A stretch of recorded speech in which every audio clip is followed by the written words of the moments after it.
In 1900, the average American family could feed, clothe, heal, and house itself without a single trip to a store or a single form to fill out. They did not call it survivalism, they called it Tuesday.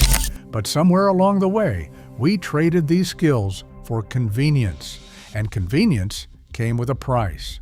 Number 14 on this list could put meat on the table for an entire winter, yet most Americans today could not do it if they had to. And number 3 was practiced in nearly every farmhouse in the country before it was quietly handed off to professionals in paperwork. These 30 skills were not hobbies. They were the difference between standing on your own 2 feet and leaning on someone else's. Before we count them down, hit subscribe. Let's begin with number 30.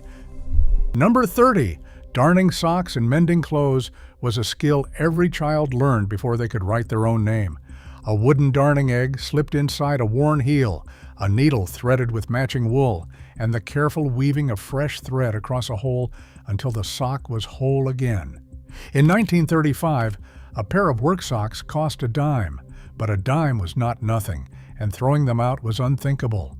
Mothers kept a mending basket beside the chair, working through it by lamplight after supper while the children practiced their stitches. A frayed collar was turned, not tossed. A torn knee became a neat square patch. The skill said something quietly powerful. What you owned, you kept, and what broke, you fixed with your own hands. Number 29.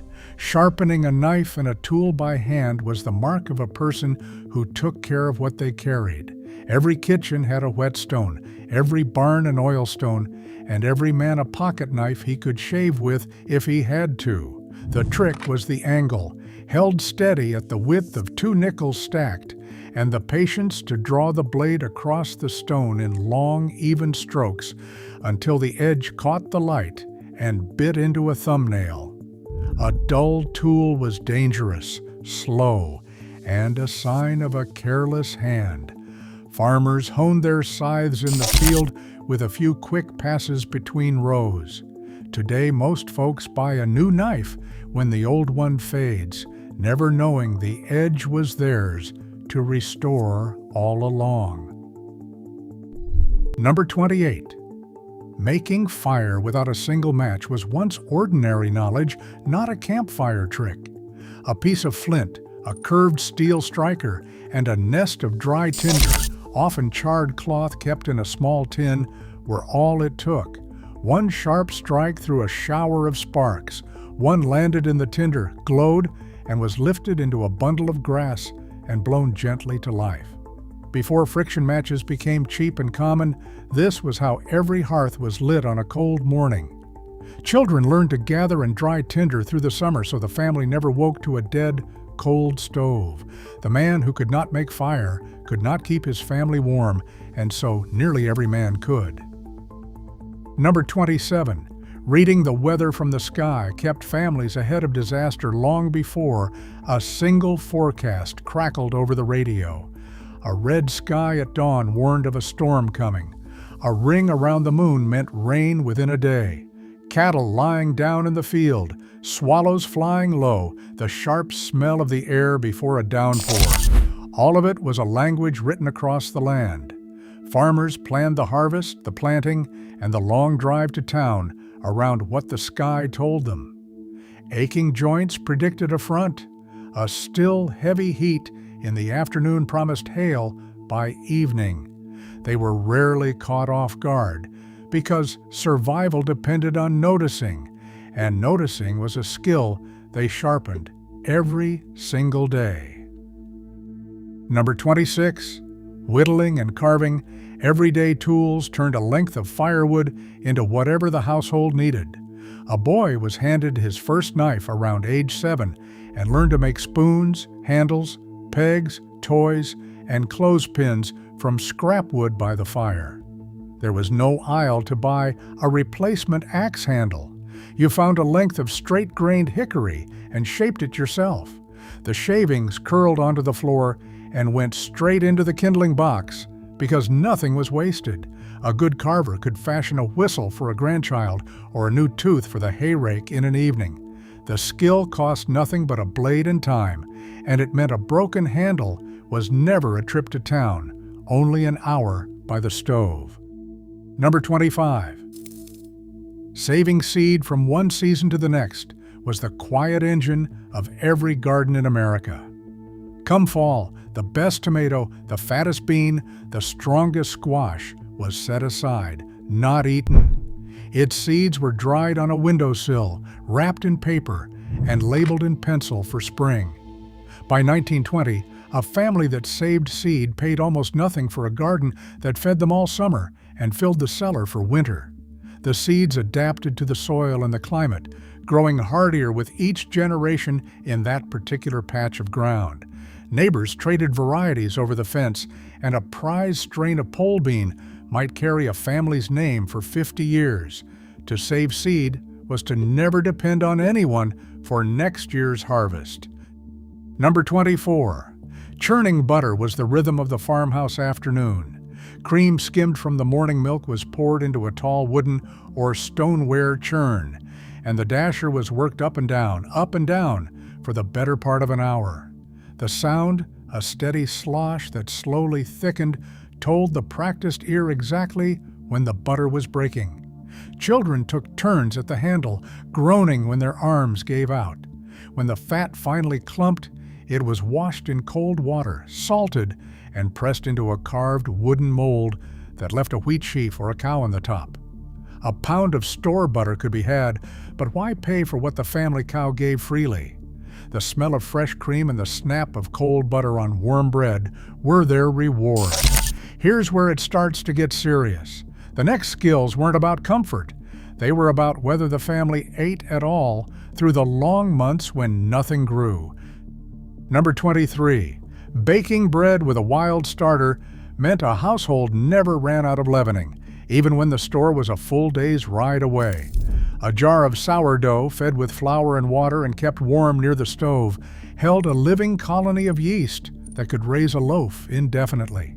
Some starters were passed down for generations, carried west in covered wagons, and guarded like an heirloom. The dough was mixed at night, left to rise by the banked fire, and shaped and baked at dawn so fresh, bread met the family at breakfast. The smell filled the whole house. A 5-pound sack of flour cost a quarter in the 1920s, and from it, a skilled woman pulled loaf after loaf, with never a need for a packet of anything. Number 22.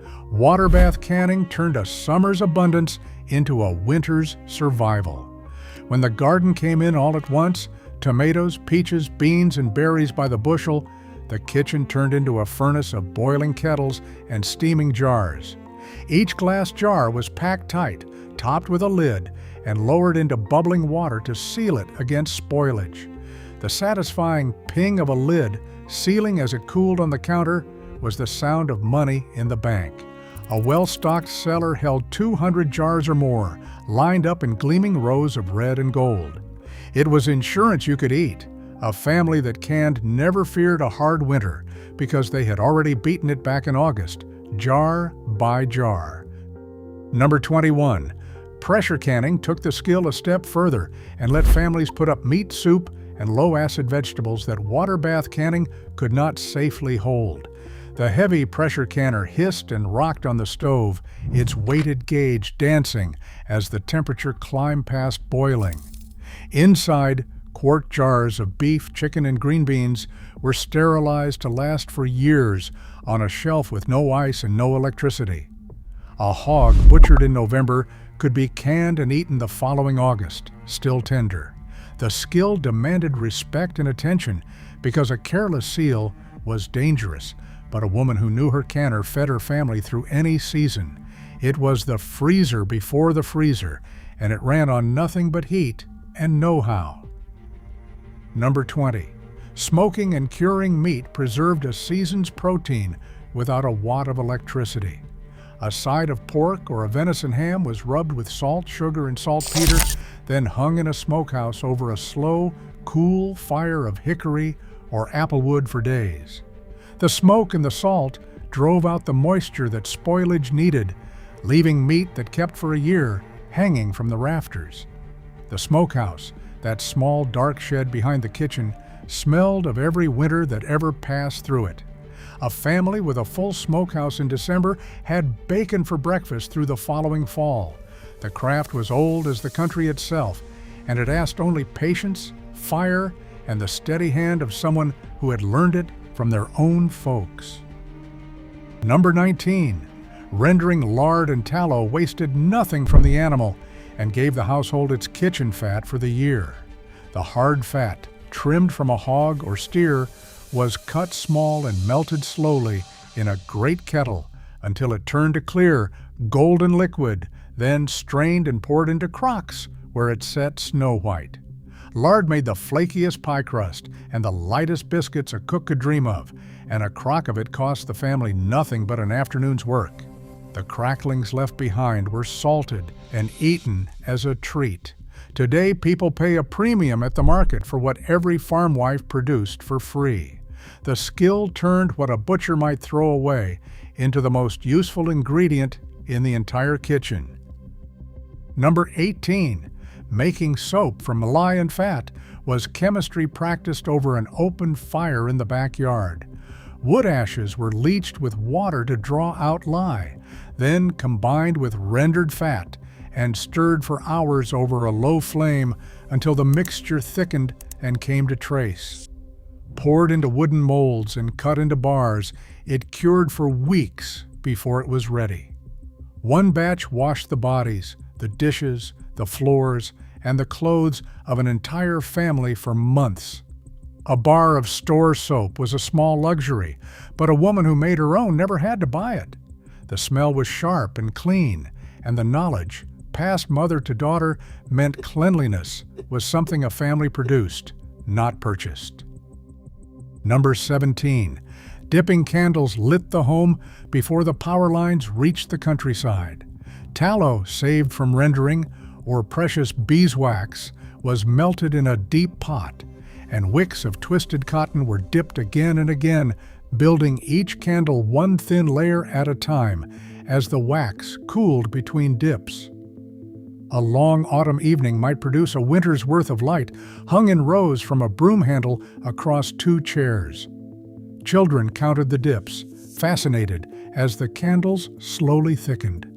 Before the kerosene lamp and long before the bulb, this was how a family read, sewed, and gathered after dark. The skill cost only the fat the kitchen already had, and it meant the long nights of winter were never spent in total darkness, waiting on anyone. Number 16. Keeping a root cellar was refrigeration dug straight out of the earth. A hole in the hillside or a cool stone room beneath the house held a steady chill year-round, and into it went potatoes, carrots, turnips, apples, cabbages, and onions buried in sand or straw.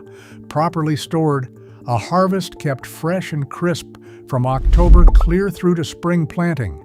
The cellar smelled of damp earth and apples, a scent anyone raised on a farm never forgets. A family with a full root cellar and a full canning shelf had no fear of an empty market or a snowed-in road.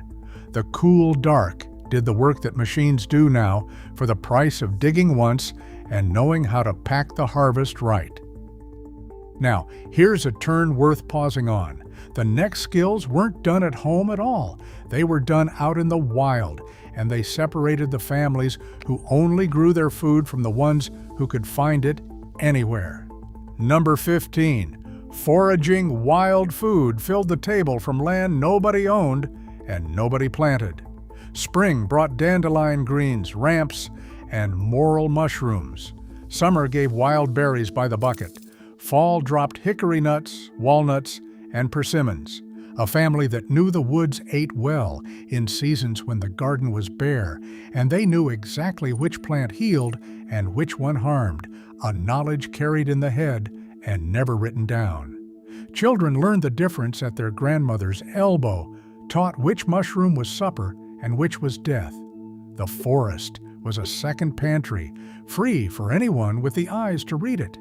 That literacy of the land, once common, has nearly vanished, and with it, the confidence that the woods would never let you starve. Number 14. Hunting and field dressing game put meat on the table that cost only a cartridge and a cold morning. A single deer could feed a family for much of a winter, but the killing was the easy part. The real skill was dressing the animal in the field, breaking it down cleanly, and getting the meat home and preserved before it spoiled. Boys learned to handle a rifle and a knife young, taught to take only what was needed and to use every part of what they took. A buck hung in the smokehouse in November was venison on the table in March. This was not sport, it was groceries. And the family that could hunt was never truly at the mercy of a thin harvest or an empty wallet. Number 13, fishing and preserving the catch. Fed river towns and lake country through every season. A line, a net, or a trap pulled supper from the water for the price of an hour's patience. But the skill that mattered came after the catch, the cleaning, the salting, the smoking that turned a good day's fishing into food that lasted for months. Barrels of salted fish stood in many a cellar, ready to be soaked and cooked long after the ice had closed the lakes. Children learned to read the water, to find where the fish held, to bait and set a line before they were tall enough to see over the gunnel. A family near water with these skills had a protein source that never sent a bill and never ran dry. Number 12, raising a backyard flock of chickens gave a family eggs every morning and meat on Sundays, all from kitchen scraps and a patch of yard. A dozen hens cost almost nothing to keep, scratching for bugs and eating the peelings that would otherwise be thrown out, and they returned eggs by the basketful. When a hen stopped laying, she became Sunday dinner. Children gathered the eggs each morning, learned to tend the coop, and watched the cycle of broody hens and new chicks that kept the flock going year after year with no money down. The cluck of the hen house and the crow of the rooster were the alarm clock of rural America. A family with chickens always had breakfast, and they never once asked anyone for it. Number 11. Keeping a milk cow was the difference between a family that bought dairy and a family that produced it. One good cow gave milk twice a day, every day, and from that milk came butter, cream, buttermilk, and cheese, enough for the household with plenty left to trade. The cow had to be milked at dawn and dusk without fail, a tie that bound the family to the land but freed them from the store. Children learned the rhythm of the milking, the warmth of the barn on a cold morning, the patience the animal demanded. A family with a milk cow had calcium, fat, and protein flowing daily from their own field. It was a small dairy in the backyard, and it answered to no one's prices but the cow's own appetite. Number 10. Hog Butchering Day was the biggest event of the farm year, a skill so large it took the whole community.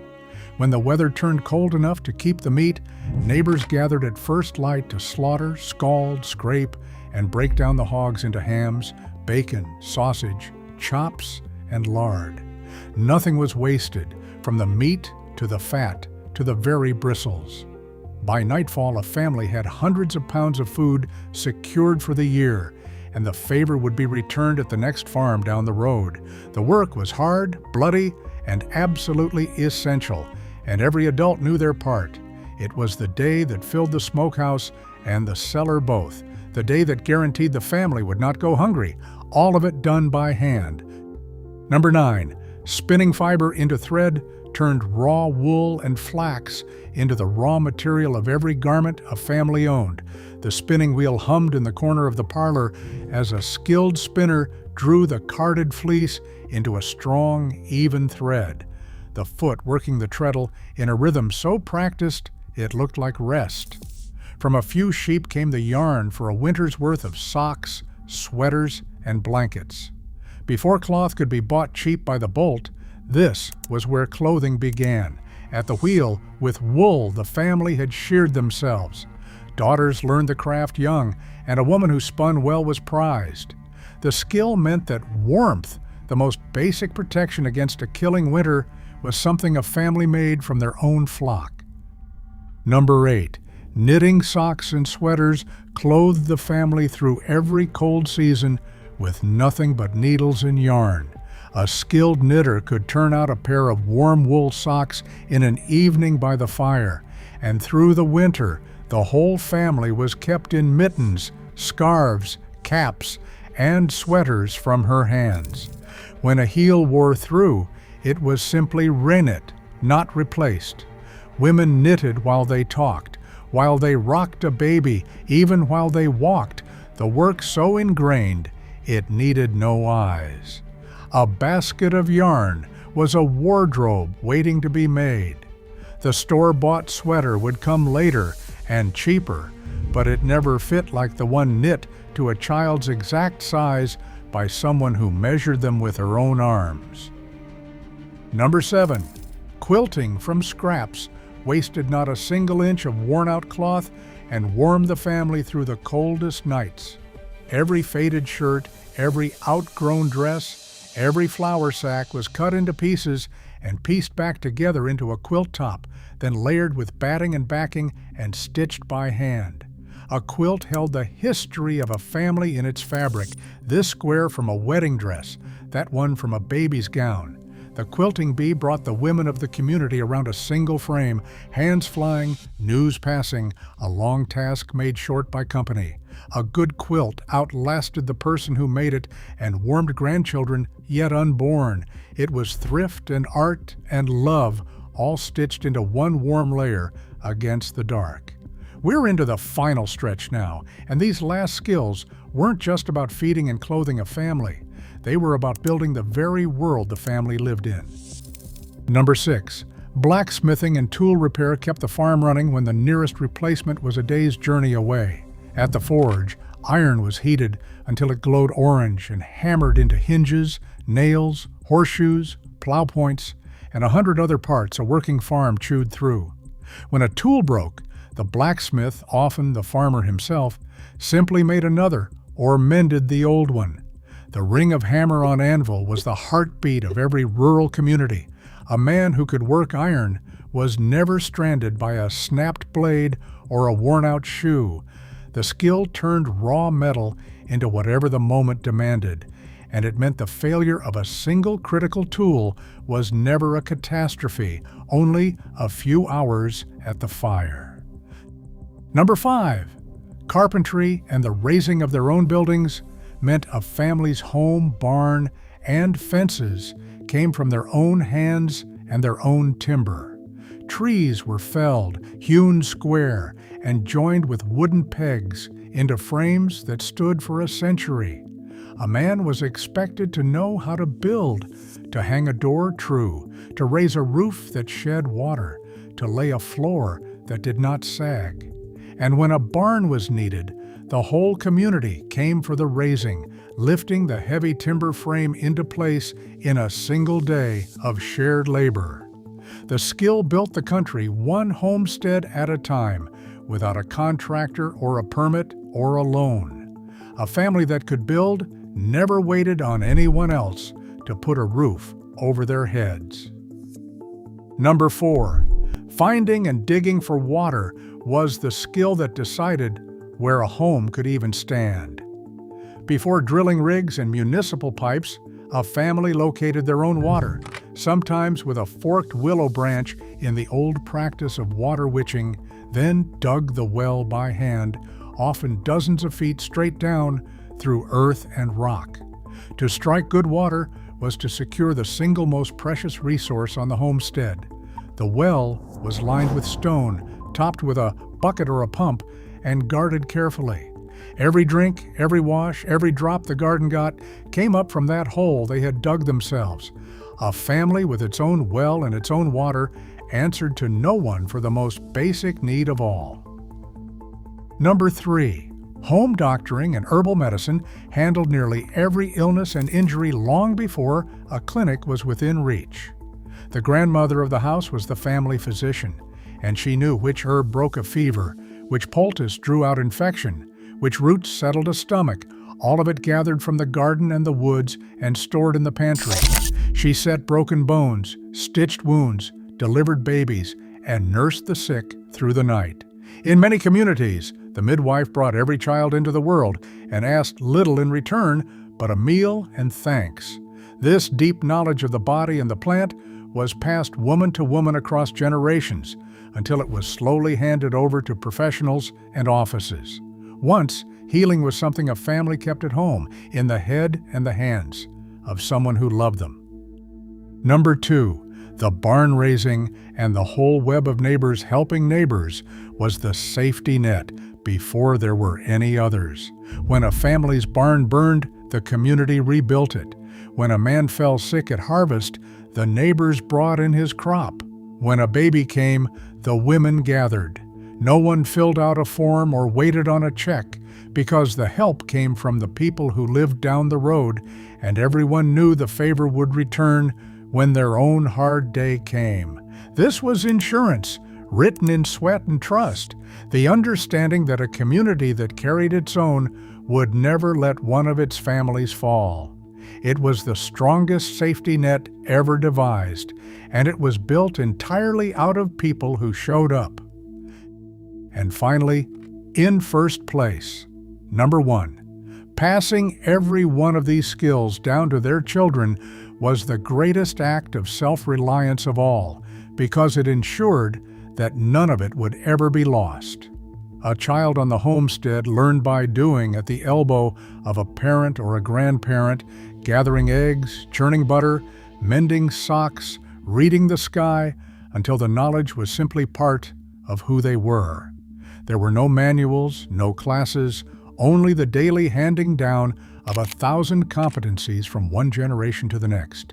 A family that taught its children to feed, clothe, heal, and house themselves gave them something no system ever could: the quiet confidence of a person who needs no one's permission to survive. That was the inheritance. Not money, not land, but the ability to stand on their own. And when we stopped passing it down, that is when we truly began to depend.